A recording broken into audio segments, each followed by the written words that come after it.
I give you, you have my complete respect and blessing for whatever it is that you're doing right now. You're doing a great job. So. But if you go back to a couple of years with the Fred Jones model, don't give them an audience, and that's what they want. Sometimes it seems like the fall is giving, an audience. So it's kind of two mindsets going simultaneously: the Fred Jones training and then the CKH. Which one's going to work in which situation? And different groups of kids, and yeah, I think it definitely makes sense. I would guess that if I checked in with somebody from the flipping group that this would be the hardest part for all of us. And yeah, think about when we went to the training, I know I was just, give me that discipline part. Like, I want to hear what are we going to do to these kids. And yet that's the hardest part. And it just is, because we have all kinds of different kids. So the purpose for that was to that's exactly it. I mean, I wanted to hear, is there something that we absolutely are all on the same page. So if you were feeling bad, don't. About the fouls not working, don't. Just keep doing the best you can, and we'll if we can have a time where we can refine it, great. So thank you for all you're doing on that. So overall,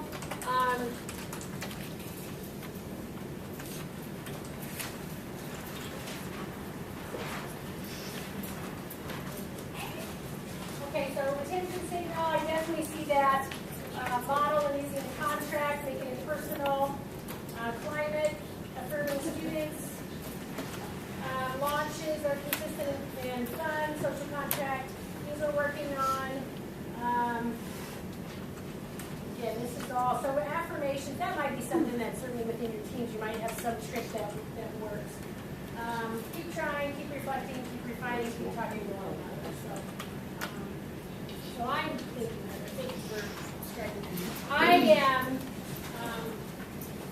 when I looked at the number of new teachers that we were going to have this year and the thought of how are we going to do this, you have beyond exceeded what I thought we could be doing this year. So thank you for that.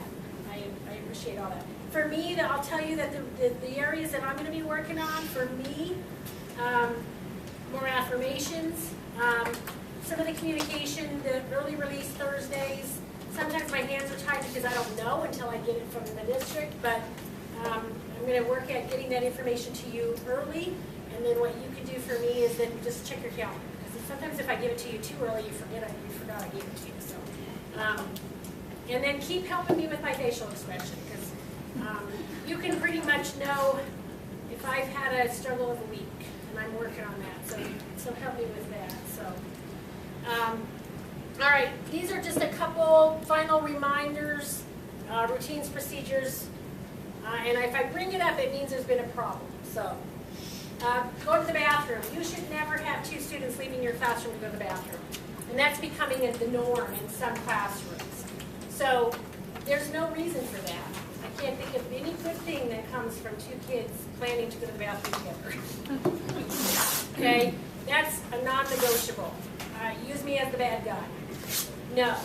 Ms. Mulligan said no. Keep up the good work. Hallway supervision between classes. After school is a little tricky.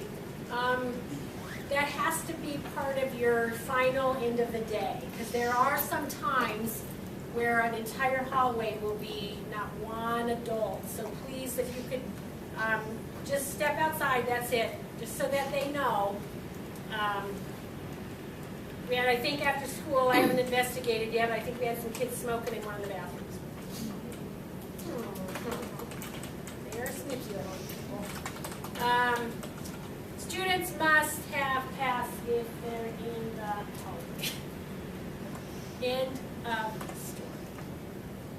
Mrs. Dutton, she's made it very clear to us that she prefers just a paper pass or a nurse pass. She has passes that are all filled out, going to the health office.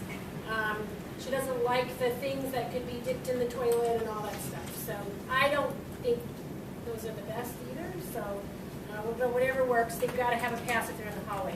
I'm guilty of this. I have to keep working on it. So tardies. If they're late, mark them tardy. Now, I know that, let's see, Sue is not, she's got her adult program. Her classroom's at the end of the hall. She knows where her students are coming from. She stands outside, and as long as they're making the corner when the bell rings, they're good. So I know you're going to use judgment, but when it's not fair to your colleagues when you're the one that doesn't count.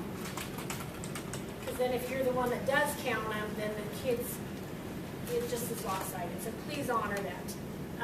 And tell them, Kim, you were tardy today, just so you know, just so she knows. I'm going to be marking that down. Fourth tardy is a referral.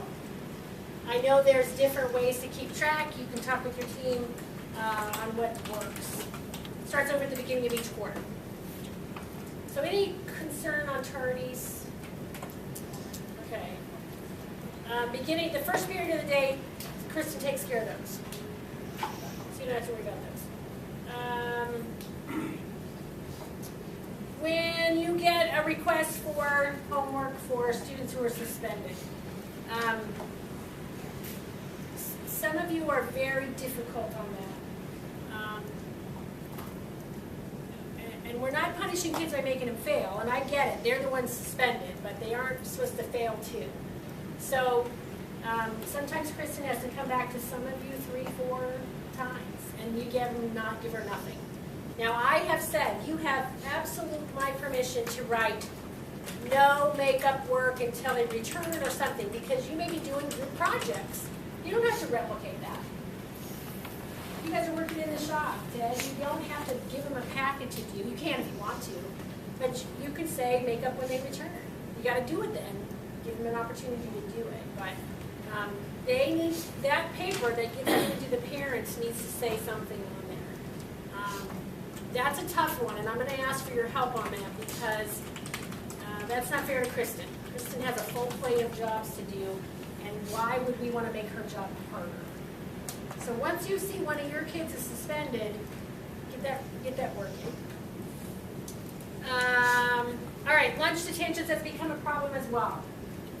Your students may only be in your classroom for 10 minutes. If you are sending 5 more kids down, you need to walk them down. Because 5 middle school kids in the hallway together is not a good thing. And if they're in trouble in your classroom, let's assume that would be not a good thing. So send them with a pass. That 10 minutes has to be at 10 minutes, they have to be out the door. Because we've got, especially D-lunch, because the lunches go away. And I can't defend that if a parent calls and said, my kid missed lunch. So please honor that.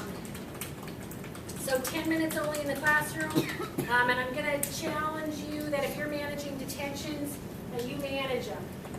I'm not going to have Jerome have a list of 7 kids that he has to tell of his 3rd period class that day of detention for me. You just need to manage it.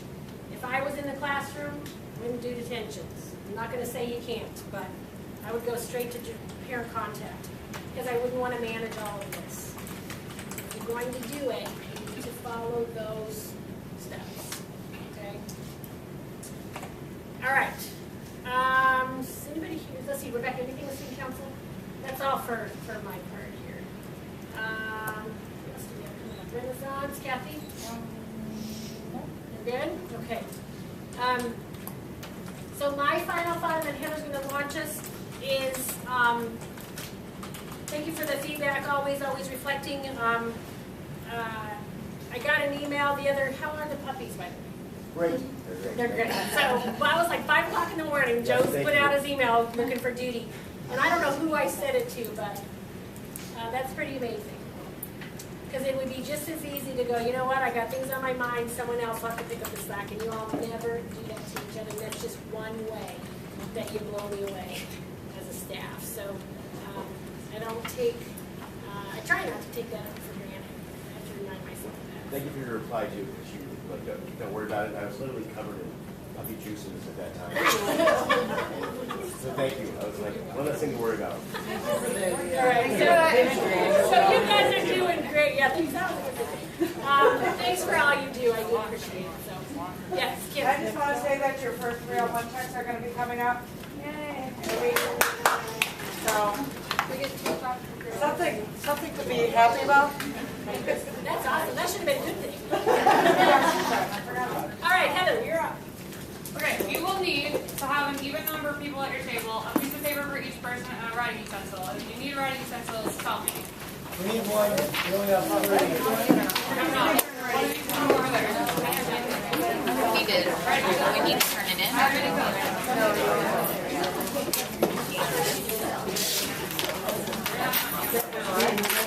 Anybody else ready?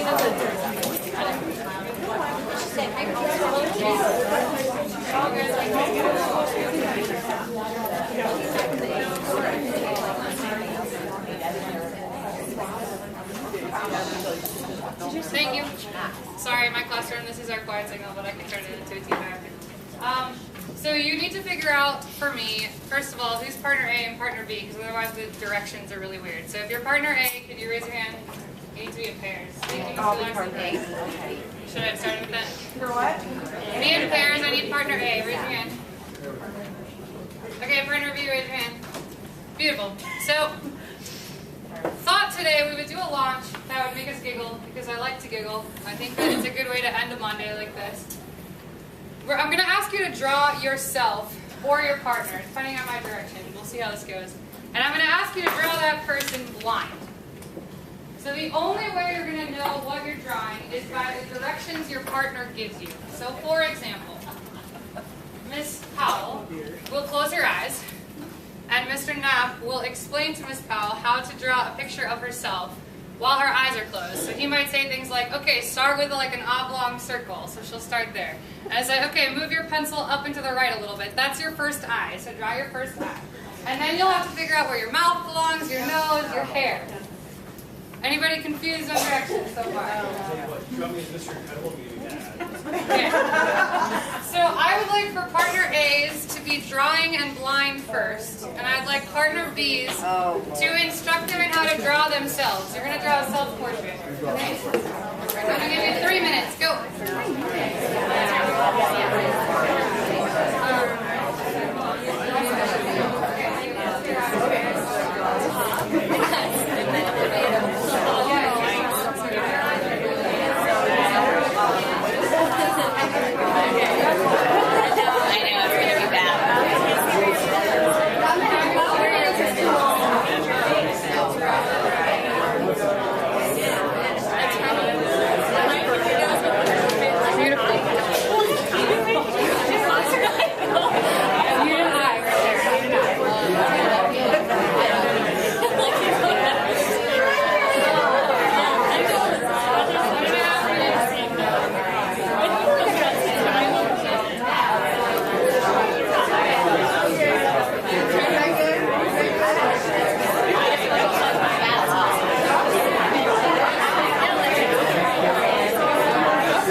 So I want to show you a really, really good one. This is Denise's version of Dawn.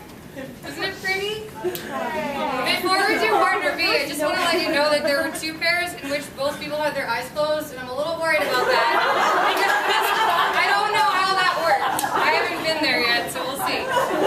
I'm going to ask now that you switch places so that now the person who is giving directions will be blind, and the other person will give directions.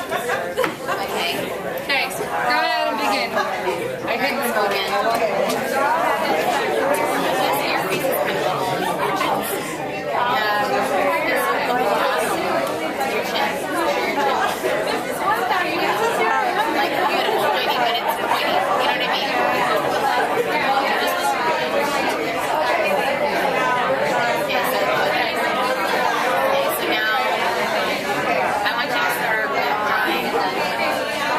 Left eye.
Okay, so the reason I love laughter is because I feel like once you've had a good laugh with each other, you can do a lot of more difficult things because you just remember what that felt like.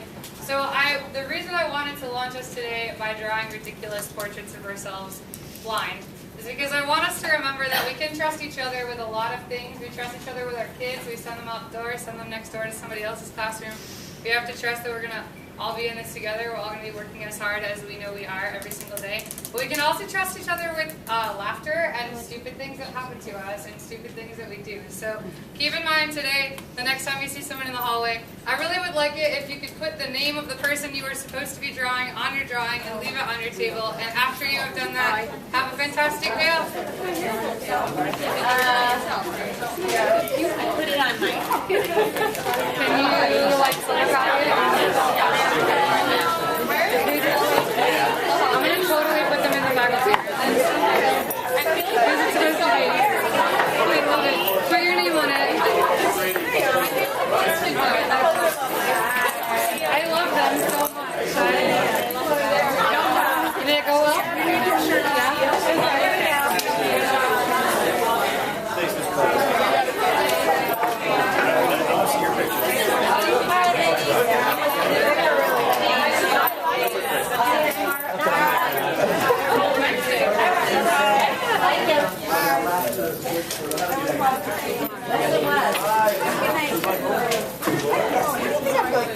Hello.